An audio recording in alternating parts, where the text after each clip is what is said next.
Hello बच्चों। आज का जो हमारा टॉपिक है वो है position vector and displacement vector in two dimension.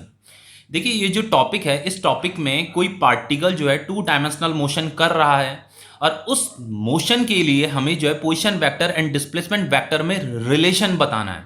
मतलब हमें position vector and displacement vector के लिए कोई इक्वेशन यहाँ पे डिफाइन करनी है, ठीक है। अब देखो, जैसे कोई पार्टिकल अगर मोशन कर रहा है, मान लीजिए कोई पार्टिकल इस डायरेक्शन में मोशन कर रहा है, उस पार्टिकल ने इस पॉइंट से इस पॉइंट तक मोशन किया, इस डायरेक्शन में मोशन किया, इसीलिए मैंने इस वेक्टर को इस डायरेक्शन में क्या कर रखा है, ड्रॉ कर रखा है। तो ये डिस्प्लेसमेंट वेक्टर है उस पार्टिकल का।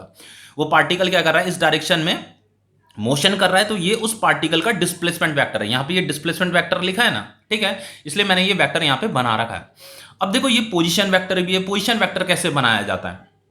देखो, पोजीशन वेक्टर का मतलब ये होता है, पोजीशन वेक्टर क्या करता है, किसी भी पार्टिकल की पोजीशन की डायरेक्ट, किसी भी पार्टिकल की जो पोजीशन होती है उसकी डायरेक्शन को बताता है पोजीशन वेक्टर। तो देखो पार्टिकल इनिशियली कहां पे था, यहां पे था, यहां से उसने मोशन करना शुरू किया और उसने इस पॉइंट तक मोशन किया है, ठीक है। तो ये उसका इनिशियल पॉइंट है और ये उसका फाइनल पॉइंट है। तो मुझे क्या करना है, पोजीशन वेक्टर बनाने के लिए क्या करना होता है, ये जो ओरिजिन पॉइंट है ना, ये एक्स एक्सिस है, ये वाई एक्सिस है। तो ये जो ओरिजिन पॉइंट होता है, इस ओरिजिन पॉइंट से यहां से एक वेक्टर इस डायरेक्शन में ड्रॉ करना है, ठीक है, इस डायरेक्शन में ड्रॉ करना है। तो ये क्या है, आपका पोजीशन वेक्टर है, ठीक है। ये बिल्कुल स्ट्रेट होना चाहिए, सीधा होना चाहिए, ठीक है। मतलब मुझे इस पार्टिकल की पोजीशन बतानी थी। तो किसी भी पार्टिकल की पोजीशन कैसे करके बताई जाती है, इस ओरिजिन पॉइंट से आपको एक वेक्टर ड्रॉ करना है। तो ये वेक्टर क्या है, पोजीशन वेक्टर है। और ये पोजीशन वेक्टर इस पार्टिकल की पोजीशन को बता रहा है, कि उसकी डायरेक्शन को बता रहा है, उसकी पोजीशन की डायरेक्शन को बता रहा है। अब देखो पार्टिकल मोशन करते करते करते यहां पहुंच गया, अब उसकी फाइनल पोजीशन यहां पे है। तो मुझे क्या करना है, अब यहां से एक नया वेक्टर ड्रॉ करना है। तो ये भी क्या है, उस पार्टिकल का पोजीशन वेक्टर ही है। तो यहां पे इनकी नेमिंग कर देते हैं, ठीक है। ये आपका O हो गया, ये आपका B है और ये आपका A है। अब देखो ये जो ए बी वेक्टर है, ये जो ए बी वेक्टर है, ये ए बी वेक्टर क्या है, आपका डिस्प्लेसमेंट वेक्टर है। ये आपका डिस्प्लेसमेंट वेक्टर है, ठीक है। और ये जो ओ ए वेक्टर है, ये ओ ए वेक्टर क्या है, ये आपका इनिशियल पोजीशन वेक्टर है, इनिशियल पोजीशन वेक्टर। इसे मैं इनिशियल पोजीशन वेक्टर क्यों बोल रहा हूं, देखो इसलिए बोल रहा हूं इसे इनिशियल पोजीशन वेक्टर, क्योंकि ये पार्टिकल का इनिशियल पॉइंट था। ये फिर पार्टिकल ने यहां से मोशन करना शुरू किया ना, उसने ये फिर देन वो यहां पे फाइनल पोजीशन उसकी ये है। तो ये वाला जो पोजीशन वेक्टर होगा ये इनिशियल पोजीशन वेक्टर होगा, और ये वाला जो पोजीशन वेक्टर होगा ये फाइनल पोजीशन वेक्टर होगा, ठीक है। और ये वाला जो वेक्टर है ओ बी वेक्टर, इसे हम क्या बोलेंगे, फाइनल पोजीशन वेक्टर। ये फाइनल पोजीशन वेक्टर है, फाइनल पोजीशन वेक्टर।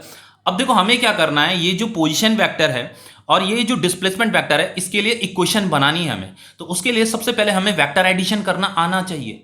देखो वेक्टर एडिशन का टॉपिक मैंने आपको पढ़ा रखा, जो पार्ट 3 वीडियो है वहां पे हमने वेक्टर एडिशन के ही बारे में पढ़ा था। वेक्टर एडिशन क्या होता है, देखो थोड़ा सा आपको रिवाइज करा देता हूं। मान लीजिए जैसे कोई ये ए वेक्टर है, ठीक है, ये ए वेक्टर है, ये ए वेक्टर है और ये आपका बी वेक्टर है, ठीक है। अब मुझे क्या करना है, इन दोनों वेक्टर का एडिशन करना है, इन दोनों वेक्टर का क्या करना है, एडिशन करना है। तो जब मैं दो वेक्टर का एडिशन करूंगा तो मुझे क्या मिलता है, एक नया वेक्टर मिलता है जिसे हम रिजल्टेंट वेक्टर बोलते हैं। ये सी वेक्टर मुझे मिलेगा, जब हम दो वेक्टर का एडिशन करेंगे तो हमें एक नया वेक्टर मिलता है, रिजल्टेंट वेक्टर मिलता है, ठीक है। तो इसे हम सी वेक्टर बोल रहे हैं। तो देखो ये जो एडिशन होता है ना, ये सिंपल एडिशन नहीं होता है, इसे हमें ग्राफिकली ऐड करना है, ठीक है। अब ग्राफिकली इसे हम कैसे ऐड करते हैं, देखो जैसे यहां पे vector A plus vector B लिखा है ना, तो इसका मतलब ये है कि मुझे इस ए वेक्टर की हेड को बी वेक्टर की टेल के साथ ज्वाइन करना है। जब भी हम किसी एक वेक्टर की हेड को किसी दूसरे वेक्टर की टेल के साथ ज्वाइन कर देते हैं तो इसका मतलब ये होता है कि ये दोनों के दोनों वेक्टर क्या हो गए, ऐड हो गए, मतलब जुड़ गए हैं आपस में।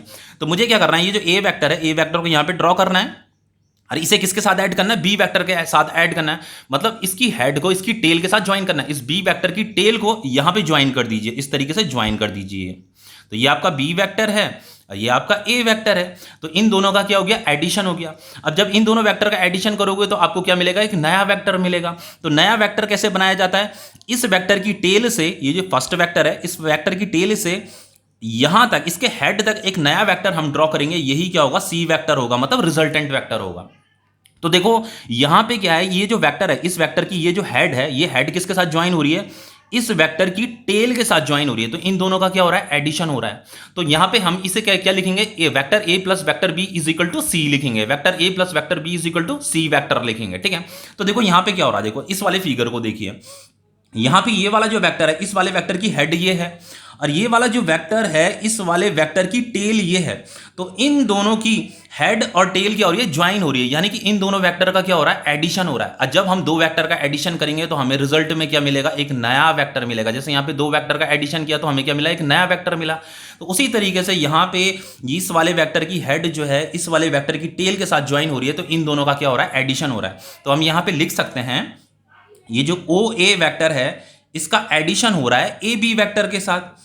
तो जब इन दोनों का एडिशन होगा तो हमें क्या मिला होगा, ये रिजल्टेंट वेक्टर मिलेगा, ठीक है, ये ओ बी वेक्टर मिलेगा। तो ये जो ओ ए वेक्टर है, ओ ए वेक्टर क्या है, इनिशियल पोजीशन वेक्टर है। तो यहां पे लिख दीजिए इनिशियल पोजीशन वेक्टर प्लस ये ए बी कौन सा वेक्टर है, ये डिस्प्लेसमेंट वेक्टर है। तो यहां पे आ जाएगा ये डिस्प्लेसमेंट वेक्टर, डिस्प्लेसमेंट वेक्टर। इन दोनों का एडिशन करने के बाद हमें क्या मिला, ये ओबी वेक्टर मिला। ओबी वेक्टर मतलब फाइनल पोजीशन वेक्टर मिला। तो ये हो गया आपका फाइनल पोजीशन वेक्टर। देखो हमें इक्वेशन बनानी थी ना, इक्वेशन रेडी होने लग गई है, ठीक है। तो ये फाइनली डिस्प्लेसमेंट वेक्टर क्या हो जाएगा, देखो ये जो डिस्प्लेसमेंट वेक्टर है, displacement vector is equal to हो जाएगा आपका final position vector, final position vector minus ये कहां आ जाएगा, इधर आ जाएगा, इनिशियल पोजीशन वेक्टर, ठीक है। यही हमारी इक्वेशन है, इनिशियल पोजीशन वेक्टर। हमें क्या करना था, ये जो पोजीशन वेक्टर है, ये जो डिस्प्लेसमेंट वेक्टर है, इसके लिए हमें यहां पे एक रिलेशन डिफाइन करना था। यही वो रिलेशन है, मतलब हमें वो इक्वेशन मिल गई है। आप कोई भी पार्टिकल अगर मोशन कर रहा है तो उस पार्टिकल का आप डिस्प्लेसमेंट फाइंड कर सकते हो अगर आपको फाइनल पोजीशन वेक्टर गिवन है और इनिशियल पोजीशन वेक्टर भी गिवन है। अब देखो ये आपको तब समझ में आएगा, देखो ये इक्वेशन तो हमने यहां पे बना दी है, लेकिन एक न्यूमेरिकल कर लेते हैं, देन ये इसके कॉन्सेप्ट आपको ज्यादा क्लियर हो जाएंगे। ओके, देखो क्वेश्चन क्या है, यहां पे ये आपकी वाई एक्सिस बनी है और ये आपकी एक्स एक्सिस है, ठीक है, ये एक्स एक्सिस है और ये वाई एक्सिस है। और कोई पार्टिकल क्या कर रहा है, ये क्वेश्चन है, ठीक है, कोई पार्टिकल इस डायरेक्शन में क्या कर रहा है, मोशन कर रहा है। तो ये आपका ए है, ये आपका बी है, और ये उसका इनिशियल पोजीशन वेक्टर है, ये ओ पॉइंट है, और ये उसका फाइनल पोजीशन वेक्टर है, ठीक है। अब देखो यहां पे क्या है, ये जो ओ ए वेक्टर है, ये वाला जो ओ ए वेक्टर है जिसे हम इनिशियल पोजीशन वेक्टर बोल रहे हैं, ये हमें गिवन है 3i cap plus 4j cap. और ये जो आपका फाइनल पोजीशन वेक्टर है ओ बी वेक्टर, ये भी हमें गिवन है क्वेश्चन में, ठीक है, 6i cap plus 2j cap. हमें यहां पे फाइंड क्या करना है, हमें जो फाइंड करना है, फाइंड दी मैग्नीट्यूड। मैग्नीट्यूड का मतलब क्या होता है, मॉडुलस। मैग्नीट्यूड और मॉडुलस एक ही चीज होती है, ठीक है। Find the modulus of displacement vector, find the modulus of displacement vector. तो इस पार्टिकल ने जो यहां से लेकर के यहां तक डिस्प्लेसमेंट किया है ना, उसका हमें मॉडुलस फाइंड करना है, मतलब मैग्नीट्यूड फाइंड करना है कि उसने कितना मीटर का डिस्प्लेसमेंट किया है या कितने सेंटीमीटर का डिस्प्लेसमेंट किया है, क्योंकि यहां पे मीटर सेंटीमीटर तो कुछ लिखा नहीं है ना, बस हमें यूनिट में बताना है आंसर, ठीक है। तो देखो इसे करेंगे कैसे, तो देखो सिंपल सा है, हमें ये डिस्प्लेसमेंट वेक्टर का मॉडुलस फाइंड करना है। तो सबसे पहले डिस्प्लेसमेंट वेक्टर फाइंड कर लेते हैं। तो डिस्प्लेसमेंट वेक्टर की इक्वेशन अभी हमने पीछे डिफाइन की थी। डिस्प्लेसमेंट वेक्टर का जो फॉर्मूला होता है वो क्या होता है, displacement vector is equal to होता है आपका final position vector minus initial position vector, ठीक है। तो ये जो ओ ए वेक्टर है ये आपका इनिशियल पोजीशन वेक्टर है, और ये जो ओ बी वेक्टर है ये फाइनल पोजीशन वेक्टर है। क्योंकि देखो पार्टिकल का जो ये जो डिस्प्लेसमेंट वेक्टर है, डिस्प्लेसमेंट वेक्टर की डायरेक्शन इस तरफ है, मतलब पार्टिकल इस तरफ चल रहा है। तो इनिशियल पॉइंट ये है, उसका फाइनल पॉइंट ये है, तो ये इनिशियल पोजीशन वेक्टर माना जाएगा, ये फाइनल पोजीशन वेक्टर माना जाएगा, ठीक है। तो देखो फाइनल पोजीशन वेक्टर यहां पे लिखेंगे हम, ये डिस्प्लेसमेंट वेक्टर क्या हो जाएगा, ये जो ए बी वेक्टर है ना, यही क्या है, डिस्प्लेसमेंट वेक्टर है, ए बी वेक्टर। तो फाइनल पोजीशन वेक्टर ये वाला है ओ बी वेक्टर। तो ओ बी वेक्टर कितना गिवन है हमें, 6i cap plus 2j cap, यहां पे ये माइनस आएगा, फिर ये इनिशियल पोजीशन वेक्टर ये गिवन है हमें, ये 3i cap plus 4j cap, ठीक है। इससे आगे क्या करेंगे, देखो ये 6i cap plus 2j cap, ये minus 3i cap minus 4j cap हो जाएगा, ठीक है। फिर ये होगा आपका ए बी वैक्टर जो कि डिस्प्लेसमेंट वैक्टर है, ये 6i cap minus 3i cap कितना होगा 3i cap, 2j cap minus 4j cap कितना होगा माइनस 2j कैप। अब मुझे इसका क्या करना है, मॉडुलस कैलकुलेट करना है इस डिस्प्लेसमेंट वैक्टर का। ये तो हमें डिस्प्लेसमेंट वैक्टर मिला, हमें इसका मॉडुलस कैलकुलेट करना है। तो मॉडुलस कैसे कैलकुलेट करते हैं, ऐसे यहाँ पे मॉडुलस का साइन बनाना है, मतलब इसका मैग्नीट्यूड हमें बताना है ना, इस वेक्टर का मैग्नीट्यूड बताना है। तो देखो मॉडुलस कैलकुलेट करना मैंने आपको सिखा रखा है, कितने बार कितने क्वेश्चंस कर रखे हैं हमने। तो हमें ऐसे अंडर रूट बनाना होता है और ये 3 का होल स्क्वायर करना है, फिर यहाँ पे प्लस लिखना है और ये -2 का होल स्क्वायर कर देना है, ठीक है। तो ये कितना हो जाएगा आपका 3 3 9, ये हो जाएगा आपका 2 2 4, ये फाइनली कितना हो जाएगा आपका √13 हो जाएगा। तो ये जो ए बी वैक्टर है ना, ए बी वैक्टर का जो मॉडुलस है, मॉडुलस मतलब मैग्नीट्यूड, मतलब इस पार्टिकल ने यहां से लेकर के यहां तक जो डिस्प्लेसमेंट किया है उसने √13 का डिस्प्लेसमेंट किया है। ये √13 क्या आ गया, उसका डिस्प्लेसमेंट आ गया, इतना उसने डिस्प्लेसमेंट किया है। अब देखो ये क्वेश्चन तो आपका कंप्लीट हो गया है, लेकिन मैं एक चीज और बताना चाहता हूं, हो सकता है कुछ बच्चों को इसमें कंफ्यूजन हो रहा होगा कि ये क्या चीज है भाई। देखो आपको सिंपल सा बताता हूं, देखो मान लो ये आपका एक्स एक्सिस है, ये आपका वाई एक्सिस है, ध्यान से देख लीजिए, ये आपका वेक्टर एडिशन है, बाकी कुछ नहीं, ये टॉपिक मैंने आपको पढ़ा रखा है। पर हो सकता है किसी को कंफ्यूजन हो रहा होगा, तो थोड़ा सा मैं बता देता हूं, क्योंकि वीडियो थोड़ा छोटा हो रहा है तो थोड़ा बड़ा हो जाएगा वीडियो। तो देखो यहाँ पे क्या है, यहाँ पे क्या है आपका, देखो अगर कोई पार्टिकल अगर इस डायरेक्शन में डिस्प्लेसमेंट कर रहा है, इस डायरेक्शन में डिस्प्लेसमेंट कर रहा है, तो ये वेक्टर इस डायरेक्शन में होगा। तो ये वेक्टर मान लीजिए उसने 3 मीटर का डिस्प्लेसमेंट किया, तो हम इसे 3i कैप लिख सकते हैं ना, क्योंकि इस वाली डायरेक्शन को क्या बोला जाता है, आई कैप बोला जाता है।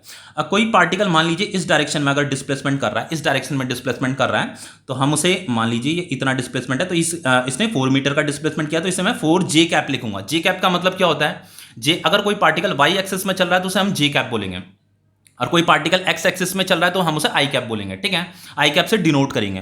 अब देखो कोई पार्टिकल अगर इस डायरेक्शन में डिस्प्लेसमेंट कर रहा है, मतलब इस डायरेक्शन में चल रहा है, तो उसके लिए हम क्या करेंगे, तो देखो उसके लिए क्या होता है, वो मान लो कोई पार्टिकल यहां पे है, तो उसका जो पोजीशन वेक्टर होगा ना, वो इस डायरेक्शन में पोजीशन वेक्टर, ना तो इस डायरेक्शन में, ना तो इस डायरेक्शन में, वो इस डायरेक्शन में, तो उस पोजीशन वेक्टर को इस फॉर्म में लिखा जाता है, आई कैप प्लस जे कैप की फॉर्म में लिखा जाता है, आई कैप प्लस जे कैप की फॉर्म में लिखा जाता है, ठीक है। तो इस वेक्टर को क्या लिखा जाएगा, इस फॉर्म में लिखा जाएगा, ये 3i cap plus 4j cap. अब देखो एक और, फिर मैं इसे और अच्छे तरीके से समझा देता हूं। देखो जैसे हमारा ये जो पोजीशन वेक्टर दे रखा था, ये इस तरीके से दे रखा था, 3i cap plus 4j cap दे रखा था।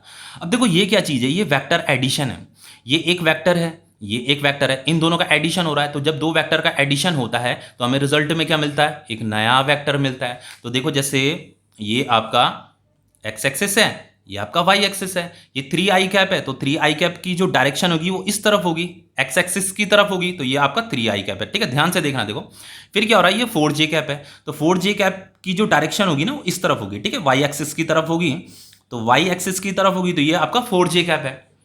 अब देखो इन दोनों का क्या हो रहा है, वेक्टर एडिशन हो रहा है, इन दोनों का क्या हो रहा है, एडिशन हो रहा है।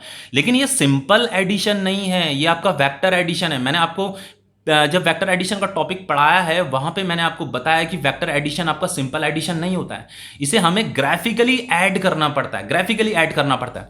अगर मुझे इस 3i कैप को 4j कैप के साथ ऐड करना है तो ऐड कैसे किया जाता है, देखो उसे ध्यान से देखो कैसे ऐड किया जाता है। मुझे क्या करना है, ये जो 3i कैप है, ये जो वेक्टर है, इस वेक्टर की हेड के साथ इस वेक्टर की टेल को क्या कर देना है, ज्वाइन कर देना है। तो इस वाले वेक्टर की हेड ये है, तो इसकी हेड के साथ क्या करना है, इस वाले वेक्टर की टेल को ज्वाइन कर देना है। तो इस वेक्टर को उठा करके यहां रख देना है। तो इस वेक्टर को हमने उठा करके यहां रख दिया, इस 4j कैप को हमने उठा करके यहां रख दिया। तो यहां पे कभी जब भी हम किसी वेक्टर की हेड को किसी दूसरे वेक्टर की टेल के साथ ज्वाइन कर देते हैं ना, तो इसी को बोला जाता है इन दोनों वेक्टर का एडिशन, इसी को ग्राफिकली एडिशन बोला जाता है। यही तो ग्राफिकली वेक्टर एडिशन है। अब जब इन दोनों का एडिशन हो जाएगा तो हमें रिजल्ट में क्या मिलेगा, एक नया वेक्टर मिलेगा। तो वो नया वेक्टर कैसे करके मिलता है हमें, तो ये वाला वेक्टर मिलेगा हमें, ये वाला नया वेक्टर। जब हम इन दोनों का एडिशन करेंगे ग्राफिकली तो हमें क्या मिलेगा, ये वाला वेक्टर मिलेगा। तो ये वेक्टर हमें कैसे करके मिलता है, हमें क्या करना है, ये जो फर्स्ट वेक्टर है इसकी टेल से और ये जो सेकंड वेक्टर है इसकी हेड तक एक नया वेक्टर ड्रॉ करना है। तो यही तो ये OA वेक्टर है, ये जो OA वेक्टर है ना, ये वाला OA वेक्टर जिसे हम पोजीशन वेक्टर बोल रहे हैं, पोजीशन वेक्टर जो है इन दोनों वेक्टर के एडिशन से मिला है। ये जो वेक्टर मिला है ना हमें, ये जो OA वेक्टर है इन दोनों के एडिशन से मिला है हमें 3i cap plus 4j cap, ठीक है। तो ये टॉपिक भी मैंने थोड़ा रिवाइज करा दिया क्योंकि हो कुछ बच्चों को कंफ्यूजन होता है, ठीक है। तो ओके, ये टॉपिक आपका कंप्लीट हो गया है, ओके।